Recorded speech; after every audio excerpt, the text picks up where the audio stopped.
ஏன் பையனுக்கு இந்த மைசூர் பாக்கால பெருமளவு சுவை 90% சுவை வயிற்றுக்குள்ள போயிடுச்சு. இப்ப சுவை வயிற்றுக்குள்ள போலாம். நோய் சுவை வயிற்றுக்குள்ள போலாமா? சுவையை ருசிக்கக்கூடிய ஏற்பாடு இந்த இயற்கை வாயில வச்சிருக்கா வயிற்றுல வச்சிருக்கா? வாயில தானே வச்சிருக்கு. வாயில தான் நாக்கு இருக்குது, வயிற்றுல நாக்கு இல்லைல்ல.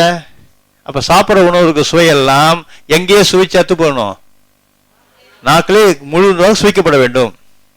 அப்ப இந்த சுவை தூக்கலா இருக்கக்கூடிய அபரிதமா இருக்கக்கூடிய இந்த மைசூர் பாக்கு வாயில வச்ச உடனே என்ன சிஸ்டர் ஆகுது?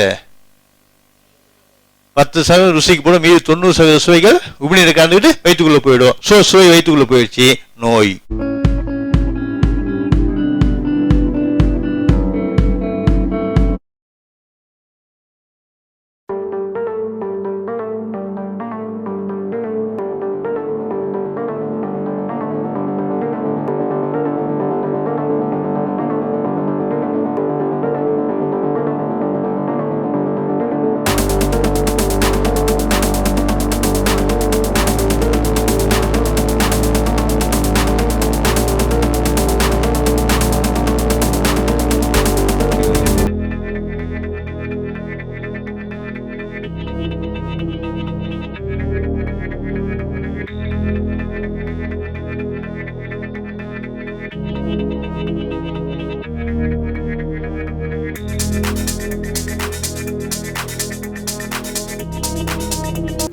எல்லா சுவையும் உணவுள்ள பஞ்சபூத சுவைகள் சாப்பிடும் போது ரசிச்சு ருசிச்சு சாப்பிடும் போது உணவுள்ள சுவைகள் வாயிலே ருசிக்கப்படும் போதே அது பஞ்சபூத உறுப்புகளுக்கும் எவ்வளவு விரைவாக சக்தியாக மாறுதுன்னு பார்த்தோம். சரிங்களா? இதில் ஒரு முக்கியமான விஷயத்தை நம்ம கவனிக்கணும். ஒவ்வொரு சுவையும் ஒவ்வொரு உறுப்பு சக்தி கொடுக்குதுன்னு பார்த்தோம் இல்லைங்களா? இன்னொரு கருத்தையும் மனசுல புரிஞ்சுங்க. அந்த சுவை மிதமிஞ்சி போனால் அந்த உறுப்பு சோர்வடை வச்சிரும். ஒரு சுவை அந்த உறுப்பு சக்தி கொடுக்கும், ரைட்டு. ஆனா அதே சுவை மிதமிஞ்சி போய்விட்டால் அந்த உறுப்பை சோர்வடைய வச்சிரும். மிகுனும் குறையும் நோய்னு பார்த்தோம்ல, நம்ம தத்துவமே என்னங்க? மிகுனும் குறையும் நோய். அப்ப எப்ப சார் மிகுந்து போகும்னாக்கா, நம்ம எவ்வளவுதான் உஷாரா ரொம்ப தெளிவா ரசிச்சு ருசிச்சு சாப்பிட்டாலும் உணவு சுவையெல்லாம் வாயில அத்து போயிடணும், வாயில சுவைச்சு காணாம போயிடணும், சக்கையை தான் முழுங்கணும் அப்படின்ற விஷயம் நமக்கு புரிஞ்சு சாப்பிட்டாலும் சில நேரத்தில் சில உணவுகள் நம்மளை ஏமாத்திரும். ஏமாத்திட்டு சுவை எங்க போயிடுங்க? வயிற்றுக்குள்ள போயிடும். அது எப்படின்னு பார்க்கலாம். நம்மளையும் மீறி சுவைகள் வயிற்றுக்குள்ள போயிடும், நம்மளை ஏமாத்திட்டு. எது மாதிரியான கண்டிஷன்ல, எது மாதிரியான நிலையில, எப்படிப்பட்ட உணவுல அது நிகழுதுன்னு பார்க்க போறோம். இப்போ நிறைய ஸ்வீட் ஸ்டால் இருக்கு இல்லைங்களா? என்னென்ன ஸ்வீட் ஸ்டால் இருக்குங்க? Krishna sweet stall, Adyar Ananda Pawan sweet stall, Annapurna, காலாகது, இப்படி ஒவ்வொரு ஊர்லேயும் ஒவ்வொரு ஸ்வீட் ஸ்டால் ஃபேமஸாக இருக்கும். அந்த ஸ்வீட் ஸ்டால்லாம் எப்படி இருக்குதுங்க? கிராண்டாக இருக்குது, பிரம்மாண்டமாக இருக்குது. ஒரு ஜவுளி கடை தோரணையோட பிரம்மாண்டமாக இருக்குது. அது ஷோகேஸ்லாம் எப்படி இருக்குது? பிரமாதமாக இருக்குது. அது ஷோகேஸ் உள்ள கேக்ஸு ஸ்வீட்ஸ்லாம் அடுக்கி வைக்க பார்க்கும்போதே நம்மளுக்கு ஆசையாக இருக்குது. அப்படி அந்த மாதிரியான ஒரு பிரம்மாண்டமாக ஒரு கடையில் ஒரு மைசூர் பாக்கு இருக்கு. அந்த மைசூர் பாக்குடைய விலை என்னவா இருக்கும்? ஒரு சிங்கிள் பீஸ் 1 கிலோ சொல்லல, கிலோ 60 ரூபா, 600 ரூபா, 700 ரூபா வரும். வச்சுங்களா? வச்சுங்களா? அது அப்போ 30 ரூபா வச்சுக்கலாம். ஒரு சின்ன பீஸ். அப்படிப்பட்ட ஒரு பிரம்மாண்டமான ஸ்வீட் ஸ்டாலில் மைசூர் பாக்கு இருக்கு. அதோட சிங்கிள் பீஸ் எவ்வளோ? 30 ரூபா வச்சுக்கலாம். ஒரு ஃபேமிலி காரில் வராங்க, இறங்குறாங்க. அதில் ஒரு 8 வயசு பையன் இருக்கான். எனக்கு உடனடியாக மைசூர் பாக்கு சாப்பிடணுன்ட்டான். ரொம்ப அடம் பிடிக்கிறான். உடனே அவங்க அப்பா என்ன பண்ணுறாரு, கடைக்காரன்ட்ட சொல்லி ஒரு பீஸ் எடுத்து கொடுத்துருப்பான்ட்டாங்க. அந்த பையன் ஒரு பீஸ் மைசூர் பாக்கு வாங்கிக்கிட்டான். அப்படியே சீன் மாறுது. கிராமத்தில் ஒரு அண்ணாச்சி மளிகை கடை இருக்குது. அங்கே ஒரு பாட்டில் இருக்குது. அந்த பாட்டில் எப்படி இருக்கும்? அழுக்கு பிடிச்சிருக்கும். கண்ணாடி பாட்டில் இருக்குது, அழுக்கு பிடிச்சிருக்குது. அதில் மைசூர் பாக்கு இருக்குது. அந்த மைசூர் பாக்கோட விலை என்ன? 1 ரூபா. எவ்வளோ? 1 ரூபா. 1 ரூபா வச்சுங்களா? இப்போ இந்த 1 ரூபா மைசூர் பாக்கு அழுக்கு பிடிச்ச பாட்டில் இருக்குது. அந்த மைசூர் பாக்கு எடுத்து மூந்து பார்த்தா என்ன தெரியுது? என்எஸ்சிக்கு அடிக்குது. இப்போ இந்த ₹1 மைசூர் பாக்கு சுகாதாரமானதா? இல்லை. ஹைஜீனிக்கானதா? இல்லை. ஆனால் அந்த பிரம்மாண்டமான ஷோகேஸ் உள்ள அந்த ஸ்வீட்ஸ்டாலில் அந்த ₹30 மைசூர் பாக்கு எப்படிப்பட்டது? சுகாதாரமானது தான். அதில் எந்த மாற்று கருத்தும் இல்லை. அது ஷோகேஸ் உள்ளே இருக்குது. க்ளவுஸ்லாம் போட்டு தான் எடுத்து கொடுக்குறான். ப்ரிப்பரேஷன்லாம் ஹைஜீனிக்கான ப்ரிப்பரேஷன் தான். இந்த ஏன்ற பையன் காரை விட்டு இறங்கி ₹30 மைசூர் பாக்கு ஒரு சிங்கிள் பீஸ் சாப்பிட்டுட்டான். இந்த பின்ற பையன் அவனுக்கு 8 வயசு. சைக்கிள் டயர் தள்ளிகிட்டே போய் கிழிஞ்ச டயர் போட்டுட்டு அண்ணாச்சி கடையில் ₹1 கொடுத்து அந்த மைசூர் பாக்கு வாங்கிட்டான். 2 பேரும் சாப்பிட்றாங்க. வச்சுங்களா? யாருக்கு கெடுதல்? இது ரொம்ப ஹைஜீனிக்கானதாச்சே, சுகாதாரமானதாச்சே. காரில் வேற வந்திருக்கான். நம்ம நினைக்கிறோம் உணவு ஹைஜீனிக்காக இருந்தால் உடம்புக்கு நல்லது நினைச்சிட்டு இருக்கிறோம்ல. அது எப்படின்னு பார்க்க வேண்டியிருக்கு. ஏன்ற பையன் ஒரு மைசூர் பாக்கு பாட்டு சாப்பிட்டா, பீன்ற பையனும் சாப்பிட்டுட்டான். வச்சுங்களா? யாருக்கு அதிக கெடுதல்னாக்கா ஏன்ற பையனுக்கு தான். இது நல்ல மைசூர் பாக்காச்சே, சுகாதாரமானது தான், சுத்தமானது தான், அதில் எந்த மாற்று கருத்தும் இல்லை. இந்த பீன்ற பையன் அந்த மைசூர் பாக்கு எப்படி சாப்பிட்டாங்க? ₹1 கொடுத்த உடனே மைசூர் பாக்கு வாங்கின்னு வந்துட்டான். வச்சுங்களா? நேரம் உடனே கட்டி சாப்பிட்றானா? சாப்பிட மாட்டான். அங்கே யாராவது கபடி விளையாடிட்டு இருப்பாங்க, அங்கே போயிடுவான். அங்கே தெரிஞ்சு விட்ட பார்த்து வர மைசூர் பாக்கு வச்சுருக்கேன், அவனுக்கு கொக்கு காமிப்பான். டே எனக்கு கொஞ்சம் கூறானா இந்தான்னு காட்டுவான். அவன் தான் கிட்ட தான் ஓடுவான். இப்படி விளையாட்டை காமிச்சிட்டு அந்த மைசூர் பாக்கை சாப்பிட்றான். ரைட்டு. இந்த எப்படி சாப்பிட்றான் அவன்? நல்லா மென்று ரசித்து ருசித்து சாப்பிட்றான். சரிங்க. அப்போ உணவு எப்படி சாப்பிடணும்?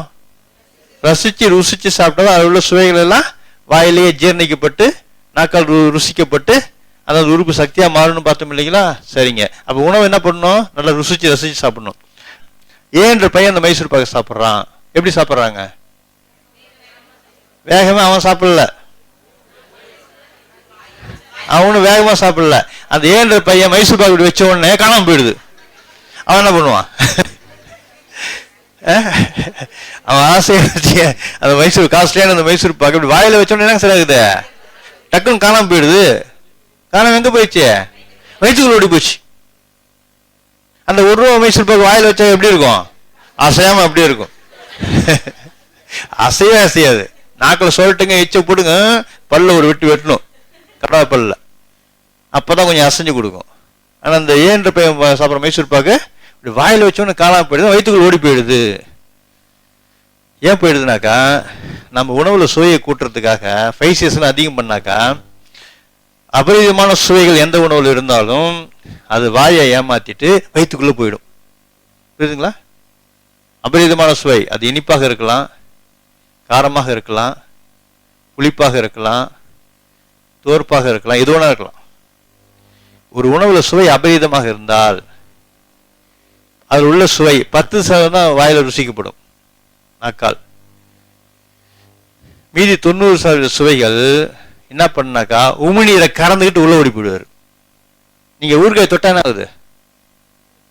ஊறுகாய் அதிகமாக வச்சிங்கன்னா நம்ம தமிழ் மொழி எப்படி இருக்குது பாருங்க. ஊறுகாய் என்ன பண்ணணும்? தொட்டுக்கணும் பாருங்க. ஏன்னா அபரிதமான சுவை. தொடாம நீங்க பெரிய பீஸ் எடுத்து வாயில வச்சா என்ன ஆகும்? கண்ணத்துல தொங்கு விழுந்துரும். ஏன்? அந்த அளவுக்கு அபரிதமான புளிப்பு என்ன பண்ணுது? உமிழ்நீரை கறக்குது. கறத்துட்டு கண்ணு தொங்கு விழுந்துட்டு எங்க போயிடுது? வயிற்றுக்குள்ள ஓடி போயிடும். காரமும் அப்படிதான். சுவைகள் அதிகமா இருந்தாக்கா உமிழ்நீரை கறந்துக்கிட்டு அந்த சுவை எங்க போயிடும்? வயிற்றுக்குள்ள போயிடும்.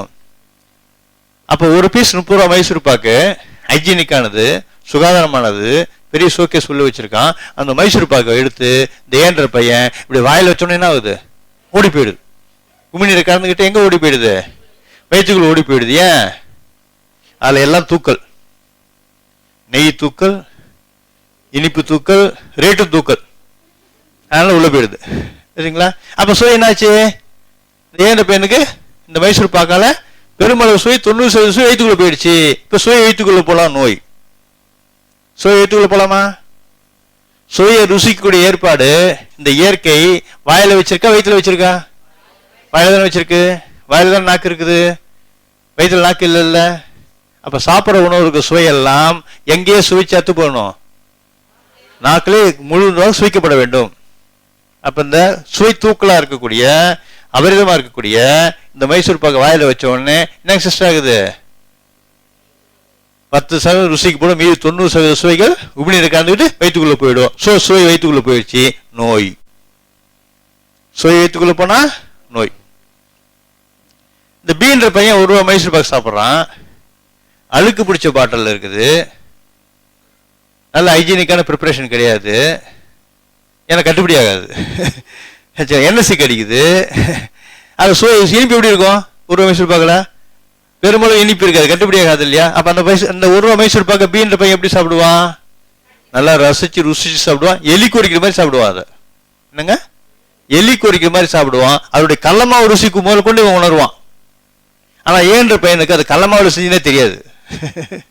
ஏன்ற பையனுக்கு அந்த வயசு கடலமாவு எந்த மாவு செஞ்சாங்கன்னு அவனுக்கு தெரியாது. இவன் கடலமாவு சுவை முதல் கொண்டு ருசிப்பான். புரியுதுங்களா? இதுல இருந்து என்ன தெரியும்னாக்கா, அழுக்கு பிடிச்ச பாட்டில் என்எஸ்சி கிடைக்கிற மைசூர் பாக்க சாப்பிடுன்னு சொல்ல வரல, அது அர்த்தம் இல்லை. உணவு ஹைஜீனிக்காக இருந்தால் மட்டும் பத்தாது, சாப்பிட்ற முறை தான் தீர்மானிக்குதுன்னு சொல்ல வந்தேன். உணவு ஹைஜீனிக்கு கம்மியாக இருந்தாலும் சாப்பிட்ற முறை சரியாக இருந்தால் அவருடைய தீமைகள் அழிக்கப்படுகிறது, குறைக்கப்படுகிறது. புரியுதுங்களா? ரோட்டு வாரத்தில் கடைகள் இருக்குல்ல, சாப்பாட்டு கடைகள் இருக்குல்ல, சாக்கடை மேலே வண்டி நிற்கும், அது மேலே ஃபுட்டு வச்சிருப்பான், அங்கே சாப்பிட்றாங்கல்ல, ஏன் உங்களை பேச நோய் வர்றதில்ல? பசிச்சு சாப்பிட்றான், ரிலாக்ஸா ருசிச்சு சாப்பிட்றான். அப்படி சாப்பிட்டாக்கா பிரச்சனை இல்லை. அதுக்குன்னு ஹைஜீனிக் இல்லாத உணவு சாப்பிடணும்னு சொல்லவில்லை. உணவுல ஹைஜீனிக்கே இல்லாவிட்டாலும், ப்ரிப்பரேஷன்ல பல குறைபாடுகள் இருந்தாலும், சாப்பிட்ற முறை அவருடைய தீமைகளை அழித்து விடுகிறது, குறைத்து விடுகிறது. அதே உணவு ஹைஜீனிக்காக இருந்தாலும் சிறப்பாக இருந்தாலும் சாப்பிட்ற முறை தப்பாக இருந்தால் நோய் ஏற்படும். புரியுதுங்களா? அப்ப உணவு மூலமா நன்மை கிடைக்கிற விஷயம் தீர்மானிப்பது சாப்பிட்ற முறைதான். இது மிக முக்கியமானது. இந்த கல்வி, இந்த நாலேஜ் பேஷண்ட்டுக்கு வழங்க வேண்டியது நம்முடைய கடமை. பெருமளவு பால் நம்மளுக்கு குறைஞ்சிரும், நோய் அத்து போயிடும்ல, அவனுக்கு குணமாயிடுவோம் இல்லையா? சரி, இப்ப இப்படி சாப்பிட்ற முறையினால எப்படி நோய் சரியாக போகுது அப்படின்ற ஒரு விஷயத்துக்கு வருவோம்.